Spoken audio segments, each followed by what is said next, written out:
ఈరోజు గుంతకల్ నియోజకవర్గ శాసనసభ్యులు అయినటువంటి శ్రీ గుమ్మనూరు జయరాం గారు ఈరోజు పామిడి పట్టణానికి విచ్చేయడం జరిగింది. ఈరోజు పామిడి పట్టణంలో పోలీస్ స్టేషన్ పక్కన ఉన్నటువంటి ఒక మురికి కాలువ ఎన్నో ఏండ్లుగా అది పూడికి తీయక లేక నీటి ప్రవాహం సరిగ్గా జరగక మురికి చేరిపోయి అక్కడ ఉన్నటువంటి దోమల వల్ల పట్టణ ప్రజలు ఎంతోమంది అనారోగ్యానికి గురయ్యారు. అలాగే ఇక్కడ పందులు స్వైర విహారం చేయడం వల్ల కూడా అనేక ఇబ్బందులు ప్రజలు ఎదుర్కొన్నారు.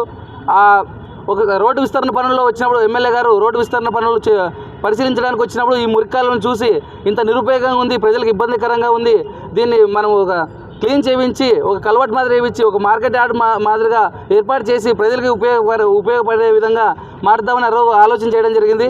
ఆ ఆలోచనలో భాగంగానే ఈరోజు పామిడిలో ఒక మార్కెట్ యార్డ్ అంటూ లేకుండా రోడ్లపైనే కూరగాయలు కానీ పళ్ళు కానీ అమ్ముతూ అటు అమ్మే వాళ్ళకి ఇబ్బందికరంగా అలాగే కొనే వాళ్ళకి ఇబ్బందికరంగా ఉంటే ఈరోజు ఈ కాలువని పూడ్చి ఈరోజు ఇక్కడ మార్కెట్ యార్డ్ని ప్రారంభించడం జరిగింది.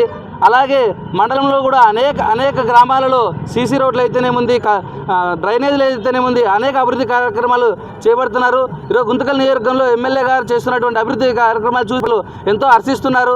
ఇలాంటి ఎమ్మెల్యే మరిన్ని కాలాలు మనకి కొనసాగాలని, ఇలాంటి ఎమ్మెల్యే నాయకుడు మరిన్ని సార్లు ఎన్నుకోవాలని ప్రజలందరూ ఆకాంక్షిస్తున్నారు. ఇలా ఇంత గొప్ప ఎమ్మెల్యే చేస్తున్నట్టు ఎమ్మెల్యే గారికి ధన్యవాదాలు తెలుపుకుంటూ విరమించుకుంటున్నాను.